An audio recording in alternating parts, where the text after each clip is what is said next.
Hello and welcome back to the No Ceilings Podcast, the series where we talk through everything you need to start a business or build your business from scratch. What's up, Vincent? What's going on, Courtney? Oh, nothing much. You know, we are in the home stretch. Today's topic, we're running into step 9 and we're just kind of pulling it all together. So I'm excited. You took me back when you did those claps like, hey, boo-boo, not the one to play with today.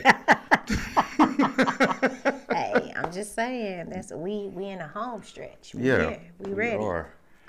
So We're going to bring everything together in step 9. So step 9, we're going to be putting your business plan together, which is bringing all the steps together and make it into a comprehensive plan for your business to get going. So the end goal for step 9 is to put all those components of your business plan together. This plan will guide your business forward and prepare you for the next step, which is securing funding and setting up operations. Absolutely. I think that it's important to just kind of go through the steps that we've gone through, and I'm going to use my trusty little notes here. For sure. We've gone through step 1, which was the elevator pitch. We wanted to ensure that we had an elevator. You want to have at least 4 types of elevator pitches. You also have all of the information. I think we talked through, and I don't want to go in and just rehash everything that we've already kind of talked about a little bit or repeat everything that we've already talked about. Right. But I think it's important for us to just kind of go through each step. And so go back through, if you missed it, go back through to the episode where we talked about the elevator pitch and make sure that you know how to do an elevator pitch and you've refined that and you have everything that you need. Yeah, I think it's also important to remember when you get to step 9, it's a good time to refine that elevator pitch as well. Absolutely. Because you went through a lot of steps that you didn't have beforehand, a lot of information that you didn't have beforehand. So it'd be a good time to do that. It'd be a good time to kind of fine tune a lot of things in these steps that you're about to go over. Legit. So step 2 is, making sure that you become an expert. The goal is to make sure that you are, I know we've said that you want to be able to teach a class, not necessarily teach a class, but you're able to, enough to be able to mentor someone in the information that you have learned in the industry. Right. Step 3 is your market research. You want to ensure that there is a market for your product or the service that you're providing. Step 4 is going to be your feasibility study. And the end goal in that is this business possible? Are you really going to be able to pull everything together to be able to do this business? Step 5, brand development. We talked about brand development and establishing and identifying your brand. Step 6 is going to be your conceptual development. That's where you're building your training manual and making sure that you have everything that you need for that. Any not just a training manual, but any safety protocols, anything that you need, and that you're making sure you have that and have it ready to go. Step 7 is going to be your marketing strategy and your sales approach. The goal is to develop a strategy to get your very first customer. If you haven't already done that, if you have already done that, that's fine. But let's go back and put those steps into the business that you have already started and see how this works for you and makes your business even better than what it already is. And then step 8 is financial planning. You want to form a financial business plan. You want to make sure that you have everything you need for that.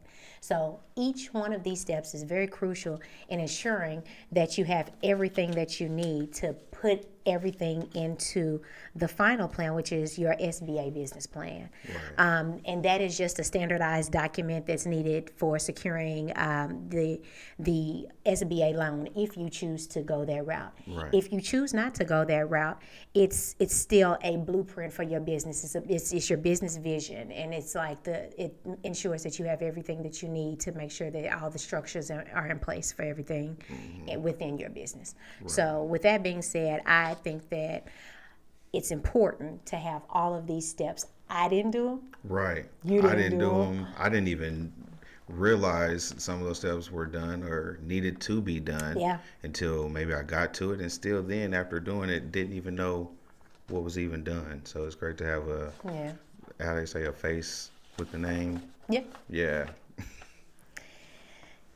And then also ensuring that you have your investor deck. What is the Okay. investor deck? An investor deck is similar to your business plan, but it's geared toward potential investors.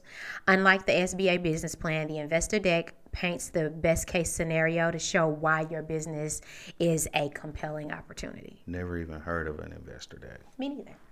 It's cool. But I think that it's pretty cool to make sure, to make sure that you have one. And if you have information, if you need information about an investor deck, I think that you can definitely go to our website at turtlesmith.com and look into that a little bit more. Not only that, I think that it's important to just kind of do your research and see if you can find some investor decks that have already been created out Right. there Yeah. in order to use those as a starting point on what you want to do. Right. From there, you want to go right into the funding request outline. You want to make sure that you put everything together and go back through your steps and pull everything that you need in order to determine what funding you need. You know what I'm saying? Right. What funding is important in this phase of your business and in your industry. Right. And so for anyone that is unsure of how much funding they need, they are probably out there wondering, like, what's a good starting point? How do I estimate Right. what it is that I need? And to be honest with you, the answer to that is in the documents that you've already created. It's identifying your startup costs. Right. So you have everything that you need. Now you can always, it's always easier to be safe, what is this, how do they say it? It's smarter to be on the safe side. And how do you say it? Prepare for the worst and expect the best. Yes, that's a good one. I wasn't gonna say that. That wasn't the one you. That wasn't what I was going for. But yeah, because I'm thrown all the way off. Yeah. Better safe than sorry. Oh, That's one. it. I was trying to say safer. Better safe than sorry. Right. And so you do want to make sure that you are prepared. And we talked about this in the last episode, ensuring that you have, the 12 months cushion. Right. And so you want to make sure that you have everything in place, everything that you need in order to prepare for your business to thrive. And speaking of being more safe than sorry, you have to go to the best way to do that is to poke holes in your business plan. Yeah. And that you're going to have to do that as one of your steps in planning for your SBA loan. If not using a loan, then you still want to use this tactic to Identify weaknesses. Yeah. Yep. You want to prepare for the worst when you're doing this. What could go wrong will go wrong, and you need to prepare for that. Just like you were saying in an episode about having to pay for that forfeiture for those bonds and stuff. Like, you have to prepare for that. So you got to go over everything to make sure that you prepare for everything that could possibly go wrong. Let's sit in there for just a second. And the reason why I say that is because we've been having these conversations in different circles. And one of the conversations that I have is when I'm looking at starting something, I don't want to be the Debbie Downer in the conversation, but I look at the worst case scenario. Right.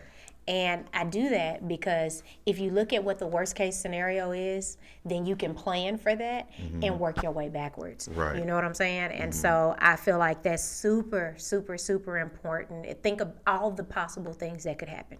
If you were to get sued, if what happens if, somebody is not okay with this, they're upset with the service that I provided. They're not Right. happy with, the customer service that we gave. What can I do to prepare for that in advance? Poke holes in everything that you have and then work your way backwards. And while you were saying that, I was thinking it was probably the best time to have a negative person around. Absolutely. Because they're going to give you every fear that they have about what you're doing. And sometimes, I know a lot of times I've taken that as like, man, this person is just hating on me, or they hating on my idea or something. when I should have been taking it as a time for constructive criticism. Yeah. And like, what if that did happen? How am I going to handle that? And usually, if you're upset about something that you're saying, it's because you might not have an idea about that. Yeah. You know, you don't have an answer for that question. You know. Have you ever been the negative Nancy? No, I don't think so. And that might be just having that overly optimistic outlook on ideas and business plans. You know, I believe that this is the time. You know, we haven't talked very much about, you know, five voices or anything Right. on this platform, but you and I kind of know a little bit about five voices. This is a great opportunity to get a guardian in. Right. to Somebody really- that's going to ask all those questions and, I mean, really, really poke holes in everything that you're saying. And how do you, when you're working in a job and you're just doing what they've told you to do, I don't think that you take things as personal, but when you've built things, or you've come up with this business plan, you've gone through all of these steps and you've done all of this work, and then you have someone coming with that constructive criticism that can be discouraging to people. Like, what advice would you give to somebody? I wouldn't take it personal, but you know, there are people who, you know, wear their emotions on their sleeve a little bit. Right. And so how can they manage those emotions in a time like this? Because this is crucial. Yeah, it's definitely crucial. I'm sitting here thinking, for one, you have to be able to separate your feelings from people's words. You know, they say that sticks and stones will break your bones, but you have to really think about what they're saying to you. Yeah. And sometimes it's easier said than done, because when people say some stuff, it's piercing, especially when you're talking about a business plan or your idea. That's your baby. You know, you don't want nobody talking about your kid. Yeah. Like saying your kid is ugly and it's not going to be able to do this and that and the third. Child, 'cause you Boy, listen.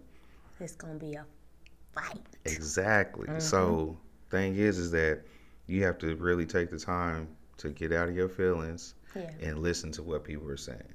Yeah. And it's not to hurt you. It's really going to help you in the end. Right. And usually, I mean, I don't get too spiritual all the time, but you know, God speaks through other people. So sometimes you gotta get that message. It's not the messenger; it's the message. That's you true. know? That's true. And you also have to, as an entrepreneur, you gotta have a pretty thick skin, you know? Yeah, definitely. Because the thing about it is there are so many entrepreneurs out here that have started businesses, and those businesses have failed, or they've been rejected. I think even we talked with Kaylin the other week, and she even talked about, you know, not getting a grant, you know, that she had applied for. That rejection hits, and it hits hard. Oh yeah. You know, and that hurts sometimes, and you got to be ready for that rejection, and it may be constant for a little while until you, you know, the right thing comes along that is for you. Right. You know, that's my little God piece. You know, what God has for you is for you. Right. You know, and so with that being said, you got to be ready for anything, and it may not always go your way. You may get knocked down 10 times, and you just have to keep. If this is what you really want to do, you get back up and you keep going. Right. Scott and John have talked about that. Yeah. You know, in many of their episodes, John has talked about how he has, you know, made mistakes along the way, and he's gotten knocked back down. He didn't know if he would make payroll. It's been a lot of times when they've brought that up, and it's really true. And that's the part that nobody sees. Right. And so I think it's important to be realistic about that with, you know, going through all of these steps and talking about poking holes in your plan. Right. So. We would normally be doing business struggles right now, but we aren't going to do that today. Yeah, I think it's important that we kind of talked about it. Essentially, we've talked about it within the conversation that we've had. We don't have any specific examples today that are considered struggles. However, we have gone through some in all of these steps, right. and we kind of talked through some of the struggles with some of the questions that we've answered today. Right. So I feel like it's good enough for us to know that that is a segment that we will definitely continue to have in the future. We just don't have anything to put into that for this episode. Right.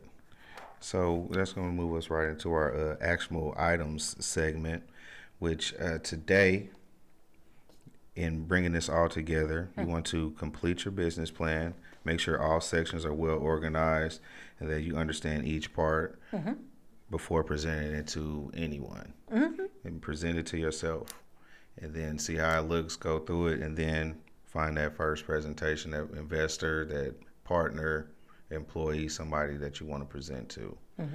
After that is another part of the actionable items that we have for you today. Yeah. So get feedback, and that's going to be constructive criticism. You're going to get good feedback, but I would even dare to say the more negative feedback you get, the better, because you can nip that in the bud right before go back you get and started. refine it. Yeah. Yep.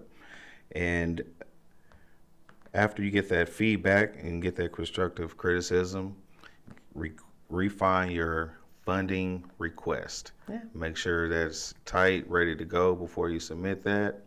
And after that, create a checklist for the next step. Yep. List out what you need to do after this, such as preparing for funding and setting up key partnerships. Yep. And with that being said, a lot of things in this step will carry over to phase 2. And so we just want to make sure that we have all the pieces in place. Right. You know, if you choose to go to look at the documents that are listed on the SBA website, when you look at that, you should be able to go in and almost plug and play where everything goes. Right. And then once you do that, sit with that and see where it lands, and then see where you need to go in and make some adjustments while you are going into doing these actionable items. So everything should kind of just plug and play in there, and then anything else that you need, we will have in phase 2. Yep. All right? Exciting. That is exciting. So we made it. We have gone through phase 1, and this is it for step 9. Yeah. You know? Next time you see us, we'll be in phase 2. And I don't know what more to tell anybody to do. I hope that these steps are helpful to everybody that's watching this podcast.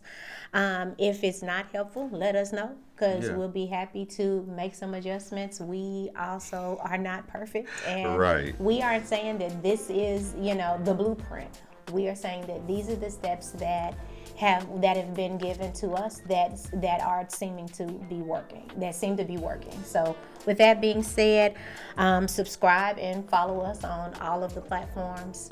And thank you for joining us. We'll see you on the other side in phase 2. And remember to go to turtlesmith.com. Turtlesmith.com. Take care.